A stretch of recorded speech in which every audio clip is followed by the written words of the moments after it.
you already know, man, it's Deion Dawkins, and you listening to the Real Deal Sports Show on the Beat 105.5. Yes, you are. Good morning, everybody. Good morning. It's Saturday morning. Another beautiful day, and another day the Lord has made. Another beautiful day out in the land. The rain has eased up. The sun is back out, and we're here to talk sports of all sorts for the next hour here on the Beat 105.5 Real Deal Sports Show. Coming to you live like we do every Saturday, live from the Rock Palm Broker Studios. We're broadcasting live. Sammy and the crew still has Deal or No Deal going on. Check them out. Check out them to see what's happening. Deal or no deal. We always talk sports of all sorts, but we're going to add a little sports, a little mix. If you check out our podcast, our thumbnail is Cheeks or OJ.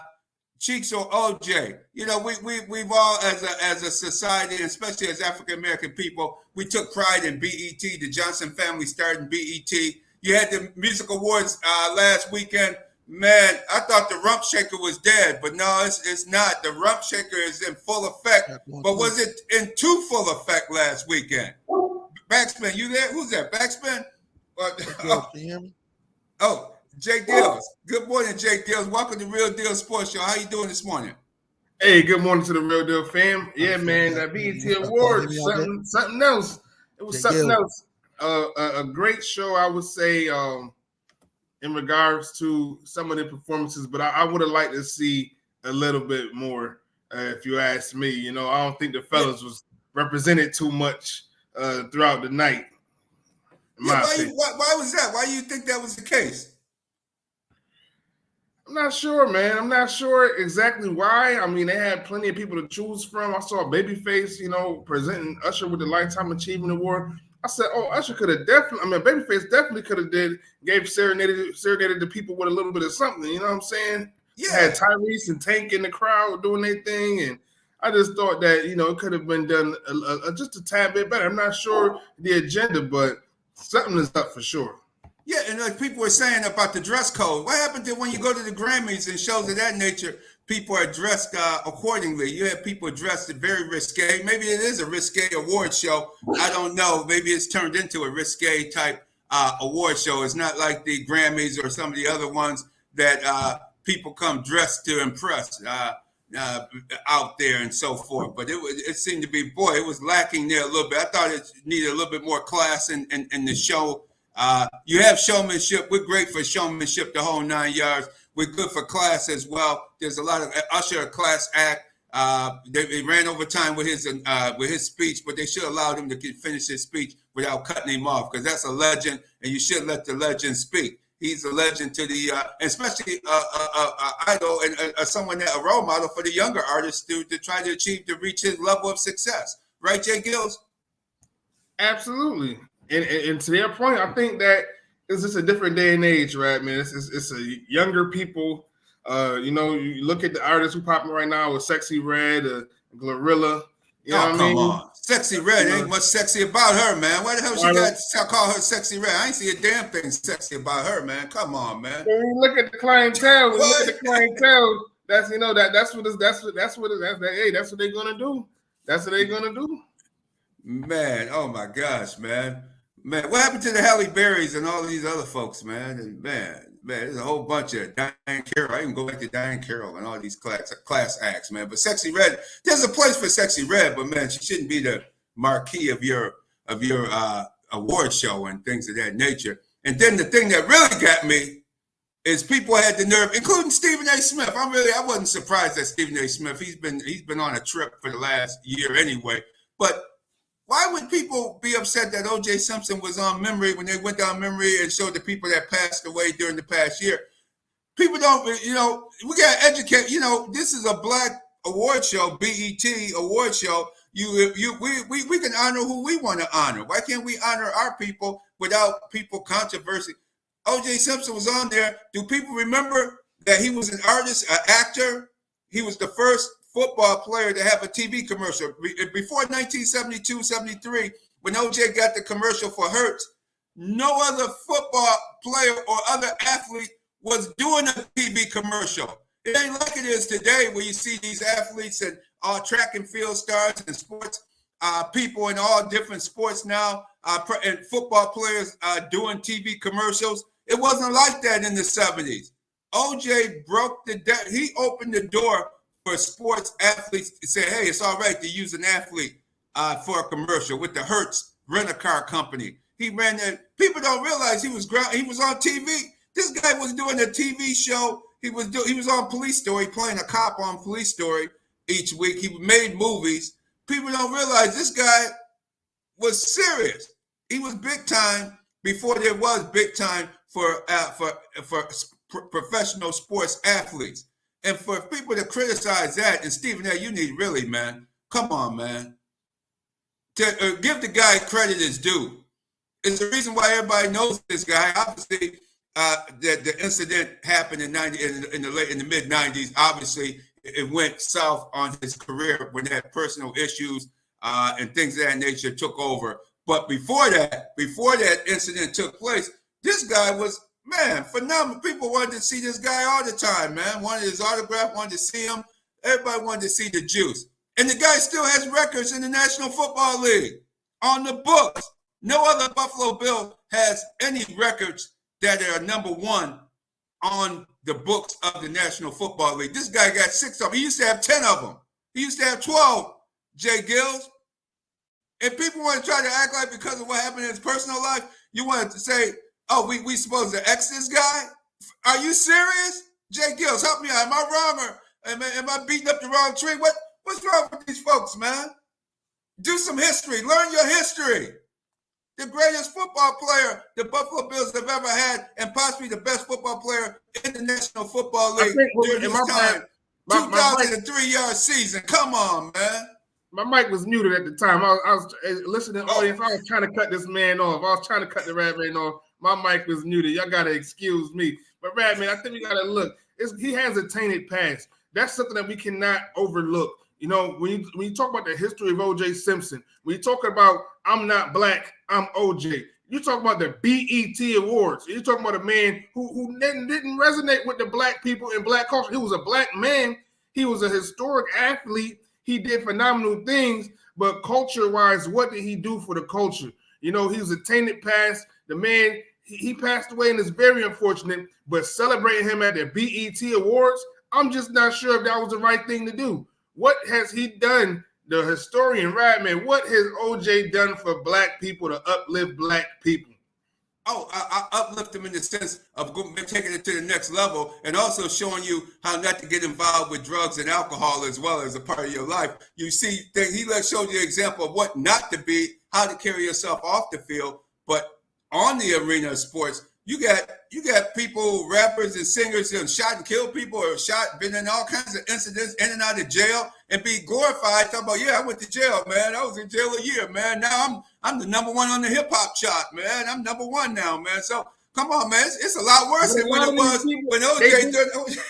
They do the bad, but also on the culture side of things, they talk about black problems and black issues and the black people and what they're feeling and how they're, you know, the things that they're going through. You know, they still talk about it. They still, you know, encourage those. They still doing the bull crap as well. But you have to acknowledge the fact that they are still trying to uplift their people through their art, through their music, through whatever it is that they might be doing. You know what I mean? But O.J. Simpson, I mean, he was all about himself. Yeah, absolutely. He absolutely was. I remember growing up in Buffalo. In fact, I was at a party in Buffalo the other night on the 4th of July on Thursday, a family get-together right down on Starin Avenue, right off of Starin and so forth, right off of Hurdle Avenue. And he used to hang out right down the street and didn't even want to come down a block or two to say hello to the black folks. He would hang out with the Bobby Militellos and the whole crews down at the, I forgot about what that nightclub was down the street, hanging out, partying with the crews and people down in that area, but not coming into the black community, where we had people like J.D. Hill. We had guys, Booker Edgerton. We had all kinds of guys, Haven Moses, a whole bunch of guys on that team, on that Buffalo Bills team that did come. Reggie McKenzie, a whole bunch of guys that came into the black community and supported the black community. And J.D. Hill and them had the football camp down there on Clinton Avenue there at the Clinton Rec Center and so forth. So there was a lot of people. You're absolutely right. He didn't do a hell of a lot for the community, but he gave opportunities where you can see that, hey, if you excel well, he opened doors for black athletes down the road so that they can make money, not only, and then get into broadcasting as well. You got more and more people getting into it because, hey, there wasn't many black broadcasters or sideline reporters, people of color in that era. He was one of the first athletes to do that as well, to be on the sidelines, to be calling games and things of that nature that we now take for granted that, hey, we're allowed to have the Mike Tiricos and people of that ilk doing it today and continuing to grow and now you got more of the spots. So it was a lot of good, but you're absolutely right. But I think as a black culture, BET, they did right by saluting him because he did a lot to help bring the culture forward in the sense on the field. Now, off the field, you're absolutely right. There wasn't much done in that era, but we should still recognize our own, good or bad, as they do today in the hip hop and other overall. And you could not only hip hop, but other music industries as well to celebrate the good with the bad, but at least acknowledge that he was there and he did help lead us to where we are today. Because, like I said, there was no black athletes doing TV commercials during that time period. Was none. Zilch, he was the first. He helped and also saved the Buffalo Bills franchise. They were going to move to Seattle, Washington the next year. Ralph Wilson announced that the team probably would move to Seattle, but the juice ran off that 2003 season. The other owners said, hey, man, why don't you just keep him there? We'll pay his salary. They even paid his salary to go to when they went on the road. They went to play the Jets, New England, because it was bigger markets. They said, hey, man, people want to see this guy. They want to see this guy live. So they sold out. They helped pay his salary when he played for the Buffalo Bills. That was something else so unique, J-GILLZ, that took place. There's a lot of good and bad with this cat. But, hey, man, to save this franchise would not be in Buffalo today if it wasn't for the juice, J-GILLZ. I get it. But, me personally, I didn't want to see him honored that night. But you know what? You know who was honored that night? Who deserved her flowers? The BET 2024 Sportswoman of the Year, Angel Reese, who's continued to make history. 12 straight consecutive double-doubles after that huge win in Seattle, snapping their 8-game winning streak. Neke Agumake and company, those ladies over in Seattle have been playing phenomenal. Yet Angel Reese and Kennedy Carter came in there, did their thing. Angel Reese with a career high 27 points, 10 boards, 2 blocks. A phenomenal game, Radman. Where's your head at right now in regards to the WNBA Rookie of the Year race between Angel and Caitlin Clark? I think right now when you look at the numbers, it's no brainer. I mean, Angel Reese is a runaway right now. I did not expect her to have this good. I didn't see her college game, her style of play at LSU. I thought she would be a good player. I thought she would definitely do well in the WNBA, but because I didn't see her as a physical player, but she, as one of the Carolyn Peck, one of the announcers in the studio at ESPN, and a great former coach of women's basketball, Carolyn Peck said she reminds her of the Dennis Rodman of the WNBA. And she's absolutely right. She strategically knows how to position herself. She doesn't have to play physical, but when she knows where to position herself, where the rebound's going to go, she got the uncanny knack of knowing where that rebound is going to come. And she makes it look, when you make things look easy, that's when you know you're really good. And she's able to do the dirty work, get the rebounds, put it back up and in. And she's scoring at a clip and grabbing rebounds, making the game look very easy. I did not see that in her college game. I did not expect her to get in there with grown women and be able to create space with her body, create space, and be able to pull down those rebounds on the offensive and defensive end of the court. My hat's off to her. They need to. Thank goodness they did celebrate Angel Reese the other night because she's a runaway to me, Rookie of the Year, and she's playing better than any of the other. The other girl, the girl from Iowa, she's playing pretty well too with the Aces coming off. She's the sixth woman coming off the bench for the Las Vegas Aces. There's not a lot mentioned about her, and she's doing the dirty. These girls, Angel Reese, the young lady from Iowa, I apologize, I don't have your name, but you play that. They do the dirty work, and they helping their teams continue to play and be in those games. Chicago just needs a couple more players, but Angel Reese is not a reason why they're not one of the top teams in the league. That girl is outstanding, J-GILLZ. I gotta agree with you, and to me, you know, last night's statement game, it was so important because for all you've been hearing, we already know. You know, she wasn't expecting. She fell at 7 when she went to the Chicago Sky. You know, the Sparks had easily got her at 4. They ended up getting Rakia Jackson, another great guard out of Tennessee. But you know, when you talk about Angel Reese falling at 7, where she landed, you know, being able to be with T. Witherspoon coaching her, it's phenomenal. And I think that last night's game was just a statement game because the knock on Angel was that you know, her shooting efficiency wasn't the best, shooting about a good 35%. And to be a big, you know, that's a little challenging at times, but to shoot 61% last night, 8 of 13 from the field, knocking down 2 threes, 2 huge threes, you know, her 2 first career threes, not to mention going 9 of 10 from the line, shooting 90% from the line. We have to give her credit where credit is due. She got into foul trouble. She sat out the whole third quarter, Radman. She had 4 fouls going into the third quarter. The team still was able to do damage. Camila Cardosa and Kennedy Carter still did their thing, but for Angel to come back and just play as efficient as she's been playing, I think that this race is definitely tightening up. Caitlin Clark, 16 points, 5 rebounds, 6 assists on the season is that's historic as well. But when you look at the history, just in the record books, 12 consecutive double-doubles. This hasn't been done before, right, man, in a single season. You know, when you talk about Candace Parker doing it in Chicago back in 2015 en route to a championship, and then starting the next season with 2 more, that, you know, that 12 within those 2 seasons, but 12 in the suit. And I don't see her slowing down, right, man. I don't see her slowing down at all. You know, the historic numbers that she's doing, she's going to be putting up records for sure. She's on her Tina Charles type wave right now. Who we got to shout out Tina Charles from the Atlanta Dream. She just passed Tamika Catchings to go 3rd time on a scoring list for the WNBA. So I think she's in elite company right now, and I think people will be remiss if Angel Reese doesn't get the WNBA Rookie of the Year. Also, just a simple plug, check out my article on the Buffalo Criterion. Angel Reese is clearly deservedly of the WNBA Rookie of the Year. You can check it out on the Buffalo Criterion, on the newspaper, or on the BC.com. And you're going to be at a game coming up pretty soon, so look forward to your expert coverage of the WNBA. You're getting it in. Everything you said is absolutely right. This is why you listen to Real Deal Sports Show. We have experts. We're not telling you what we heard. We're telling you what we know here on the Beat 105.5 Real Deal Sports Show every Saturday morning, talking sports of all sorts. And thank you, excellent J-GILLZ, on that commentary. And next up, before we go to our next guest, our guest of this morning, let's really shout out our award-winning Marion Rivera Insurance Agency. We got awards all day.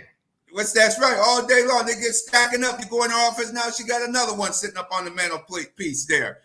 Go on over there and see Marion Rivera Insurance Agency for auto, home, health, and life insurance, 1038 Lyle Avenue or 511 Beacon Road, Suite B. Give her a call, area code 585-360-0094. Give her a call. I'm sure if you got a boat, a motorcycle, you need some motorcycle insurance, all those boats. Remember, don't drink and drive on the water. You can't drink and drive on the water either while you're driving those boats. Let somebody else drive the boat if you plan on having cocktails on those boats. But if, hey, you need some quality insurance, you got those toys, the motorcycle, the boat, it's that time of year. Make sure you see in front of the show, Marion Rivera Insurance Agency. Right, J-GILLZ? Oh, absolutely. Absolutely. And J-GILLZ, I'll give you the pleasure to introduce our guest this morning. All right. We got a special guest in the building. This will surprise me. You know, we got the Section 5 Hall of Famer and the newly crowned head coach for the Gates Skyline varsity football team, Coach Andre Fontenette. Great to have you on the show. Hey, what's up, Jay? Appreciate you, bro. Good to have you on the show, man. Yeah, man. Thank you for having me, man. It's always good to come back and see you guys for sure.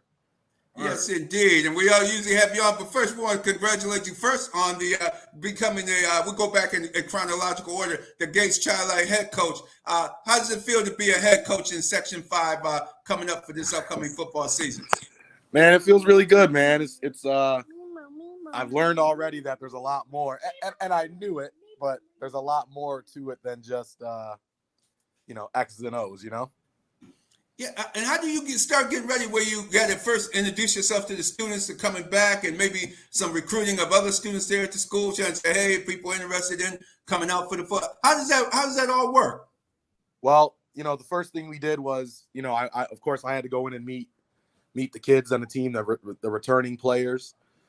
When I interviewed for the job, a couple of former players, a couple of seniors that were graduating this year were in on the interview. And then when I got the job, of course, I had to go and meet the players, the returning players, and hire a staff, put the staff together. Luckily, there's a couple of staff members on the football staff that already work at the high school. So that was nice. One of our assistants is a math teacher in the high school. Another one of our assistants is a phys ed teacher within the district. So it was nice. It was nice to get guys that were familiar with the kids already before I even got there. So it was an easy, smooth introduction and transition. Absolutely. And real quick, Coach, people who don't know, you're deeply rooted with the Churchville Child Life background, doing great things, high school there. What was it about the Gates job?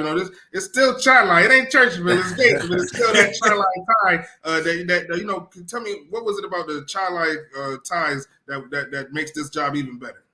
Well, not that it matters now, but 10 years ago, I interviewed for the Churchville Child Life head football job, and I didn't get it. And then that in turn pointed me towards the direction of going to coach at McQuaid, where obviously we had a lot of success there over the past 10 years. But okay, baby. But I knew 2 years ago that Coach Benham, who had been at Gates for a long, long time, he was getting ready to retire. So I kind of started planting the roots of getting my name out there within the Gates community, within the administration, like the principal of the school, the athletic director, making sure that they knew that was something that I was going to be interested in when it came up. So when it finally did come up, it was an easy call, and I was prepared for the interview. Like I said, I'd been preparing for the job for 2 years at this point. So the interview was fine and great, and next thing you know, I got the call and I got the job. So time has flown by very quickly since I've been a part of it. And the kids are loving you, man. I'm just saying like that. You know what I'm saying? I got a little cousin going to Gates playing football. If LeBron can get his son in the NBA, I should be able to get my little cousin some playing time. You know what I'm saying? He came up to me, my little cousin said, "Yeah, man, Coach Andre, he's great, man. I love that guy. He's great." You know what I'm saying? So your impact on the kids have already been stated, and in such a short time. What's some of the things that you've implemented already to get these kids ready for, the start of the season? Well, the biggest thing for us has been really just trying to build the culture to change the standard of what's been going on over the past. Not that Coach Benham did a bad job, but with change comes different ideas and different things. So I definitely wanted to work on from day one implementing the culture that would help the kids succeed both on and off the field. So the first thing that we did was start promoting the motto of the team, the theme of our team, which is if you drive down Buffalo Road, you see the signs that say Gates Chi-Li Pride. Well, in my mind, as I was preparing to meet with the kids, I was thinking to myself, how, what does pride mean to me? And, how can we implement the pride theme into the football program that they already have at the school? So we took pride, the word pride, and made it an acronym of personal responsibility and daily effort.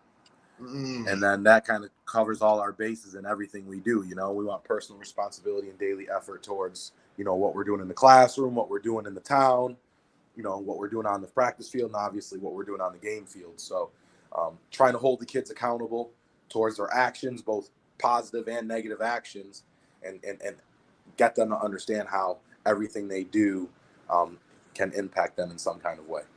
Absolutely.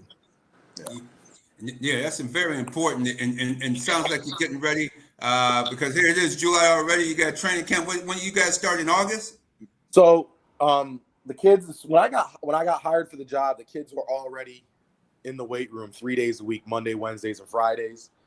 But then about a month ago, when school ended, 3 weeks ago, when school ended, we started getting in the weight room 4 days a week, Monday, Tuesdays, Thursdays, and Fridays. So we've had pretty good numbers. We've had over 40 kids over the past 3 weeks, we've had over 40 kids every workout between the JV and varsity, which is huge, which is something that, we haven't had in the past. So trying to implement, that aspect of camaraderie and hard work and all that stuff will come through the weight room. So we've had good numbers, and just got to keep plugging away. Next thing you know, we start preseason camp August 24th. So we're doing a bunch of different things to try to get ready for that.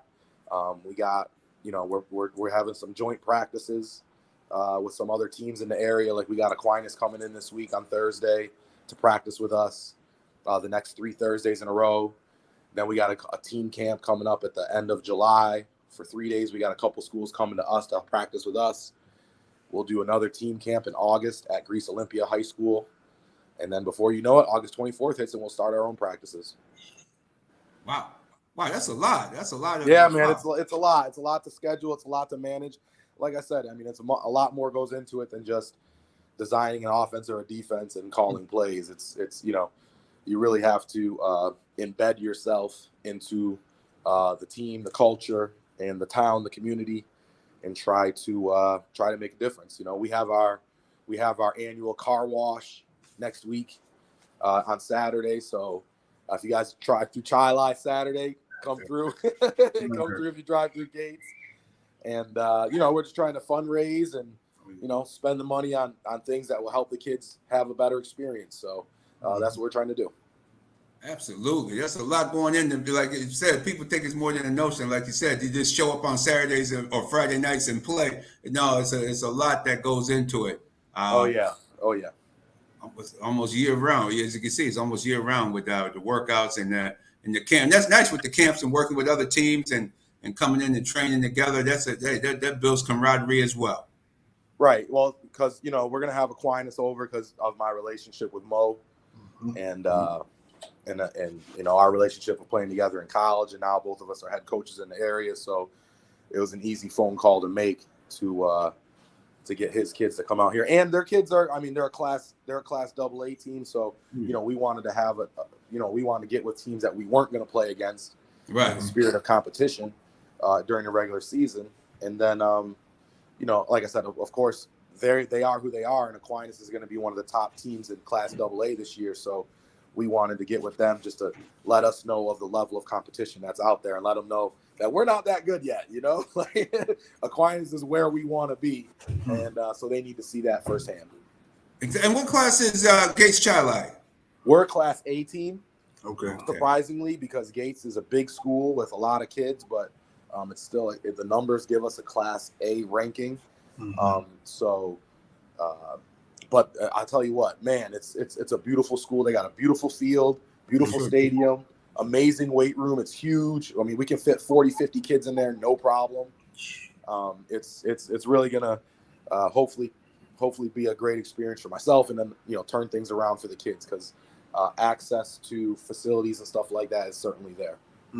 Absolutely. And we had Principal Jason Muhammad on, former head coach of Marshall back in the day. And boy, these schools, Monroe has an outstanding weight room. It's amazing how these high schools are getting these excellent facilities, and it's helping to gravitate kids to the athletics, not only football, but the soccer, lacrosse, softball. It seems to be really getting kids and also helping them to keep their grades up as well. I'm sure you have something in place where the kids have a chance for study and things so that they'll have their grades up and ready by the time the season starts. Of course, you have to. Because you want to let them know that if they have plans, that they aspire to play any kind of college football or go to college at all, you got to have the grades to do it. You got to be eligible to clear the NCAA clearinghouse, but also just holding talking to them about grades and letting them know my story, a couple of the other coaches' story about how our grades affected us when we were in high school. And then, if you push them through the academics, it also lets them know that you care about them and lets their families know that, hey, it's more than just football. There's a lot more that goes into it. Like I said, there's a lot more that goes into it for the kids, and there's a lot more that goes into it for the coaches. So we just want to let them know that, their academics are important, and we want to let their families know that we as coaches are here to support their kids. Coach, just another quick question, real quick. I just want to jump in, Radman. You talked about your relationships with obviously your ties with McQuaid, Coach Jackson over in Aquinas. In building your staff, how difficult was it to try and build these staff, knowing that you got other guys, other peers, trying to get these top-notch assistants as well? What went into building your staff, and how challenging was that to poach some of these guys? Well, it was difficult because, coming from a school like McQuaid, where we've had all the success that we've had there, I naturally want to bring some of those coaches with me, but that didn't happen like I had planned. So I had to go to plan B, which is great, which is still just fine because the staff that I put together, the two guys that I hired to come in are both Gates-Chili graduates. Both have great coaching experience. One played Division I football. One has plenty of coaching experience in the area. So, putting the staff together wasn't difficult once I realized that there was opportunities for people that were Gates-Chili alums. So we'll be good to go with that. And just building and I just thought that was something that was important because, during when August hits, when we have preseason camp, Clint Hurt's going to come in and talk to the kids. He's a Gates-Chili kid, or adult now, but he's a Gates-Chili guy. And two of the coaches that we have are Gates-Chili guys. So it's like we're just trying to build that sense of community throughout the district, throughout Gates, and doing that with alumni, I think is something that's always important. That would give the kids a chance to relate to some of the staff. Wow. Outstanding. And Clint Hurt is in the National Football League coach. Clint's coordinator. Clint's the D-line coach of the Eagles right now. But he graduated from Gates in 96, I think. Yeah. So, and he's been a family friend of mine for forever. So, naturally, as soon as I got the job, he was one of my first phone calls to let him know that, hey, I'm taking over your program, your high school football program. So, definitely got to try to continue to build that relationship with Clint. And, sometimes if you even ask the kids, you know who Clint Hurt is, some of them don't, most of them don't know. No. And I'm like, we're gonna change that, so. Heck, most people in Rochester don't know. They because I remember interviewing him back when he was a star player there at Gates-Chili, and when I saw him in the NFL, I was like, "Wait a minute, this is the guy from I just happened to read up on him I said, "Wait a minute, this is the guy from Gates-Chili I interviewed years ago." Wow, so and he's still not a household name here in Rochester. So thank you for bringing him back, not only to the school but to the community and letting people know that hey, this guy he comes from Gates-Chili and also, you came from Churchville-Chili, and we're going to move right into your honor recently being inducted into the Section 5 Football Hall of Fame. And wait, I didn't realize I knew you were a 3-year starter, but boy, your records, you still have records there at Churchville-Chili. Touchdown catches in one game, 3. You still have that. Touchdown catches in a season with 9. Touchdown TD catches in a career with 13. Man, you were doing your thing at Churchville-Chili. Yeah, I mean, it's crazy how long ago it was when you think about it. It was over 25 years ago now. But yeah, I got into the Section 5 Hall of Fame a couple of weeks ago. They had the ceremony last week, and it was quite an honor. It felt great to be honored with other guys who are also Section 5 greats, like myself, Coach Ron Jones, who's a legend in Section 5 and coaching and in the Black community. Quinn Walton, who is an Aquinas all-time great running back, and Devin Worthington, who was also an Aquinas all-time great at linebacker. So it was good to be amongst guys who were highly regarded. It was a good honor, it was a fun honor, it was a fun night, and it was good to have the family there. And yeah, here we go on to the next accolade. It feels nice. Exactly, and it's great that you're here. And especially for the head coach, man, it's long overdue for you. I didn't realize it's 25 years, man. It don't seem like that long ago. We used to go up to Syracuse and see you play up there, man. But the years go by that quick. My goodness, 25 years ago. I last played there 20 years ago in 2004. Wow, was my last college game. Believe it or not. Wow. Wow, the time is just not stopping for anybody. And hey, congratulations on the honors, long overdue. And hey, those church, that's one thing you're seeing more. You think now it makes a difference to the young people that they're being coached by former players, people that went through what they're about to go through now? Do you think that makes a difference, dynamic for the young people? Yes, I do. I always do. My friends don't believe so. All my friends think that they have their opinions on football are much better than mine, which is crazy to me because they never played it.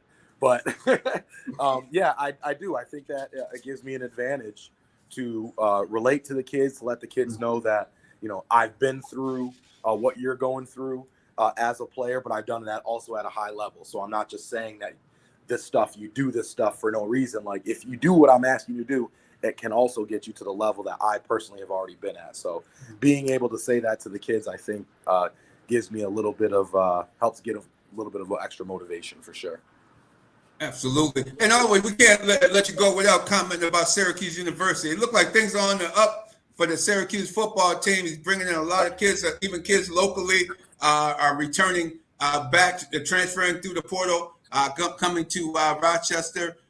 Coming not to Rochester, but to Syracuse University. What's your opinion of the new head coach there and the program that he's trying to put together there?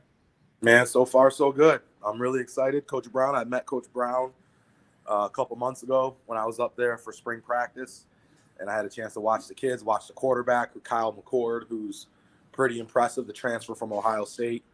I really won't be surprised if Syracuse has a chance to, win 9 or 10 games this year and end up 10-3, something like that. I mean, they've really made a lot of great changes, and especially in the recruiting, what they're doing. Matter of fact, Coach Brown will be in Rochester tomorrow with Felicia Leggett, the basketball coach, and the women's basketball coach, the men's basketball coach, and the football coach are touring the state, I think, over the next week, and I think tomorrow they're going to be in Rochester.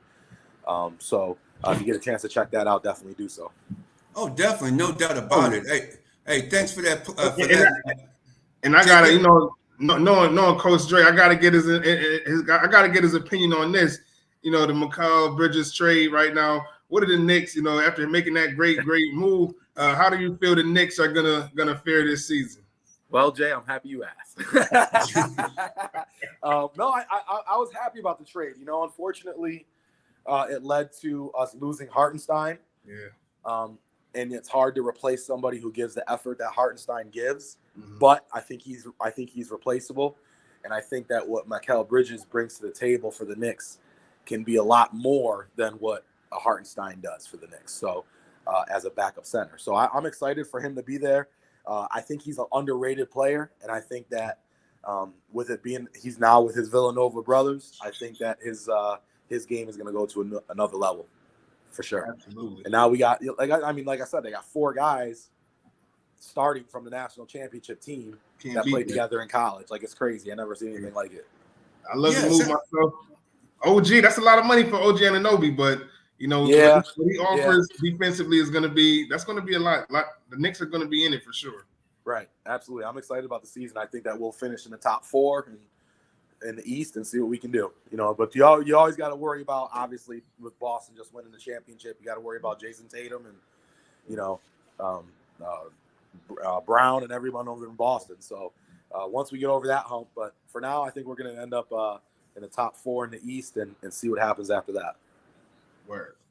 Absolutely. Knicks fan and Knicks expert as well. We'll have you back on during the season as the season get going to get your opinion on how things are going for Gates Chili. We'll be definitely following Gates Chili football this season, as well as the other high schools in the area. Andre Fontenette, congratulations on the honor of being inducted into Section 5 Football Hall of Fame. Long overdue, man. I didn't realize you still hold a lot of records there at the yeah. at the school. I appreciate it, and I look forward to seeing you guys on a Friday night in Gates. Yes, absolutely. Sir. You have yourself a great day, and thanks for coming on Real Deal Sports Show. All right, guys. Have a good one. Thank you, Jay. See you guys soon. Peace. J-GILLZ, you just roll right into the next segment of an NBA. Who do you think is some big winners and losers from this free agency so far? Man, I think that when we look at it, I think right now Philadelphia, just, they've been trying so hard. Daryl Morey and Joel Embiid. But to get Paul George, I think that's a huge move for them. It was tough. I mean, there had Ben Simmons. He didn't really materialize into it. They chose Tobias Harris over Jimmy Butler. Stupid mistake. Probably cost them a championship. So they tried the James Harden thing. Didn't work out. So I think to get a guy like Paul George, still 6'9", can get his own shot, great defensive, great perimeter defender, pair him up with Maxey in that front court, I think it's going to be really good. As long as Joel Embiid can stay healthy, I think that could be the missing piece to kind of put those guys up in that upper echelon with Boston and with the Knicks. So I think that's definitely a good move for them. As far as the losers, man, I hate to say this, but we talked about it, I think, last week or 2 weeks ago, but my Los Angeles Lakers are just – I don't know how you strike out on a guy like Klay Thompson, knowing that his dad is Hall of Famer Michael Thompson, who is still calling some of the play-by-play up in the press box for the Lakers. They had the money, 4 years, $80 million. Klay Thompson turns that down to go and play with Luka Doncic. I mean, that just shows you how great players, Hall of Fame players, Klay Thompson will be in the Hall of Fame, feel about this current state of the Los Angeles Lakers. You still have LeBron, you still have Anthony Davis, and that's still not enough to attract key free agents. They needed a center, couldn't get Jonas Vasquez. Trey Thompson could have been an easy signing trade. D'Angelo Russell, $18 million. That's an easy flip. Klay didn't want to be a Laker, and I think that's telling. Yeah. Do you think that was more his dislike for the organization because of being a Golden State Warrior for so many years and always having a rivalry against that team, that in his mind he's gonna go somewhere, but he definitely not gonna go to the Lakers. He just made his mind up he wasn't gonna go to the Lakers, even though it might have been a better financial move for him. I think everything was a basketball decision. I look at the Lakers. Klay Thompson grew up rooting for the Lakers. You know what I mean? He despises right now. And obviously, the wound is still fresh. But after that Golden State debacle, the low contract offers, he wanted his $100 million, didn't get it. I think that going to the Lakers would have been a real stinger. You know what I mean? Would have been a shot in the back. I think he would have loved to do that. But looking at it, he wants to win. Playing with a guy like Luka Doncic, Kyrie Irving, playing with those guys, who he's just going to be getting spot-up shots all game. It's like he's probably going to average about 4 threes a game. I mean, as long as he can stay efficient, I know he's going to be getting wide open looks with Luka Doncic, the best passer in the league, if you ask me. So I think that is more telling that just he doesn't believe in LeBron James and Anthony Davis. And as I stated before, the Lakers' commitment to win, is it really there? And I don't think it is. You get a guy like Bronny, you get him on the team, you guarantee Bronny $7.9 million. He's a second-round draft pick. That does cut into the salary. You know what I mean? So I'm not sure how their commitment of winning is going thus far. You got a rookie head coach in J.J. Redick. It's tough, and to strike out on a guy like Klay Thompson, to not be able to get Donovan Mitchell, he re-signed. If he wanted to trade, he could have asked for a trade.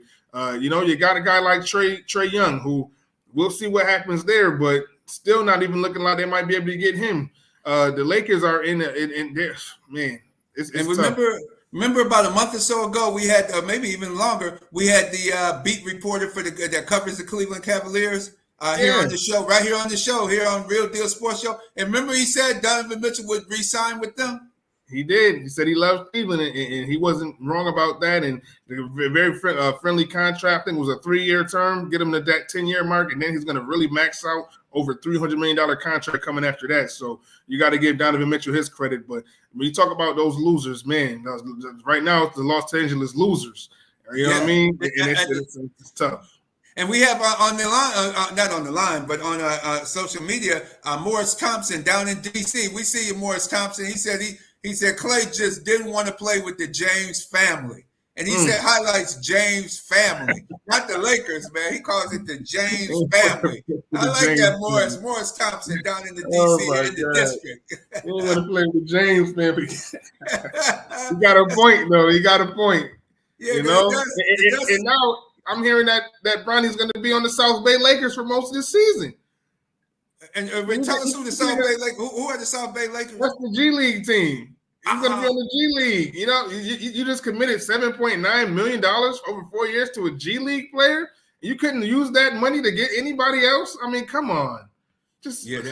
It sounds like the James family does have a little more control of the Lakers than we think. Know of there. They have a lot of say. A lot of things that what they say goes. And LeBron signed $52 million a year for $104 million for a 2-year deal for $104 I love million. to see the control from a black man. Don't get me wrong, but just do it on another team. Don't do it on the Lakers. don't take the Lakers. I love to see it, but go back to Cleveland with that mess, man.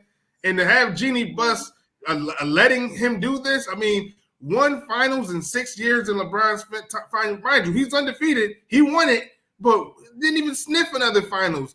To give me another Laker great who has only gotten one championship, let alone one finals trip, let alone how many Western Conference finals trips? I believe 2. You know, he got swept by the Nuggets just 2 years ago.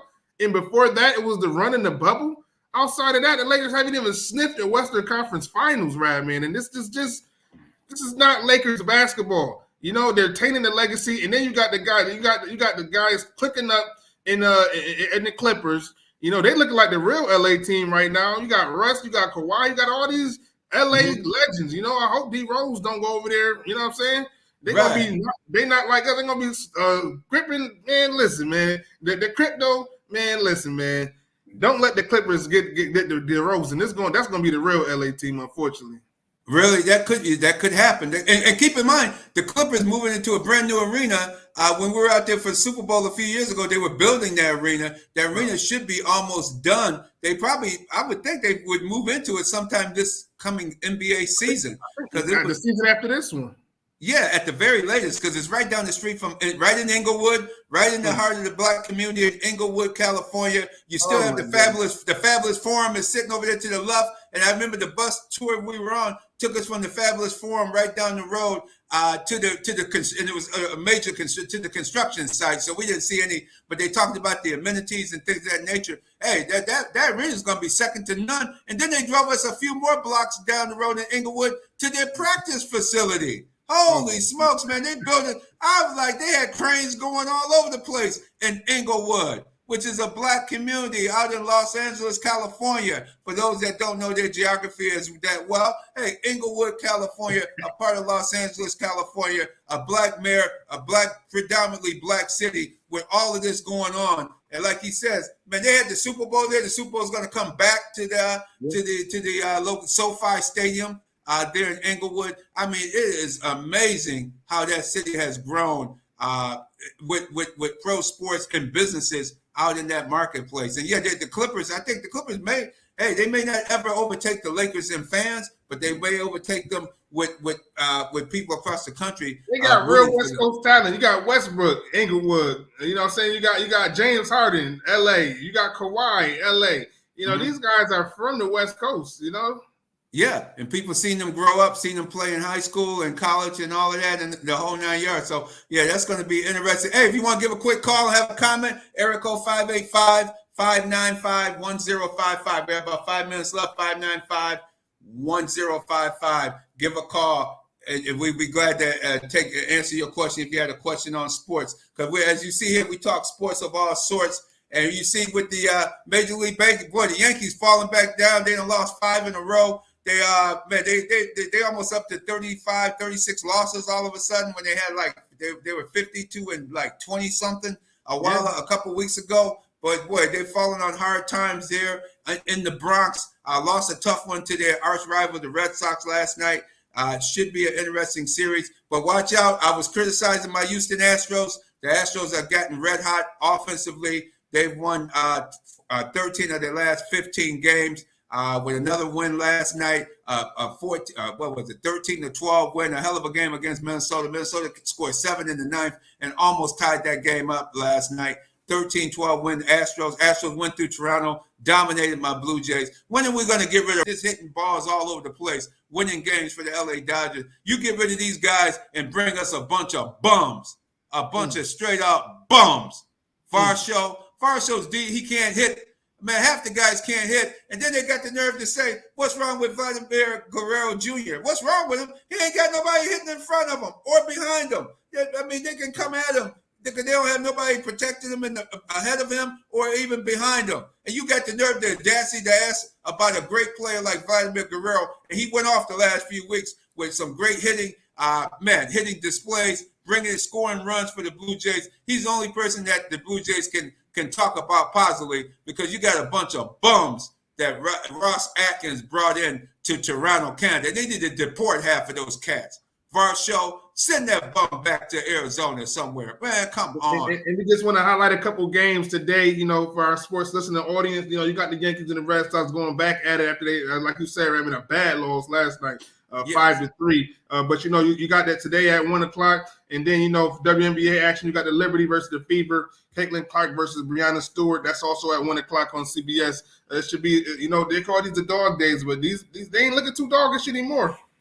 No, I didn't realize that the WNBA, they play almost 3 times a week. And you got to remember, that's another thing that about Angel Reese, Caitlin Clark, in the class that just came out. And man, their bodies are really got to be torn up to play an entire college season, play March Madness, play almost into the championship, into April with college basketball, and then turn around a month later and start playing 3 days a week with grown women. Not college women. You playing with grown women out there, man. They balling 3 times a week, and man, and for Angel Reese to make it look so easy the way she's rebounding, I just had to step back on that again. It just amazes me how she's always in the right position, and she has a motor on her. You don't think of her as having a motor. That she doesn't seem to get tired that much. She just run down, run back, and that Dennis Rodman comparison is I think Carolyn Pecker's hit the nail. That's that Baltimore in her. That's that Baltimore in her, right, man? Yeah, she's from the DMV.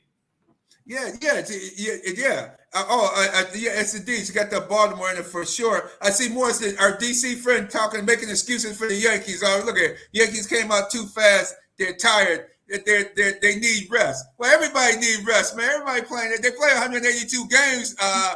Morris Thompson down there in DC. What are you talking about? Everybody need a rest, man. Come on, man. They have the top hitters, the top 3 or 4 hitters, and after they get to their 5th, 6th through 9th, those guys aren't producing. That's the problem. The main guy, Aaron Judge, is the main guy producing. Soto was doing it until he was injured a few weeks ago. But they don't have enough hitters on the back end, and I hope we don't trade Vladimir Guerrero to the Yankees. That was rumored a few weeks ago. The Yankees going to try to do something at the trade deadline. You're absolutely right. So make sure people catch those games today, later today, and make sure they're catching the game and seeing what's happening. And we're gonna go right to BacSpin.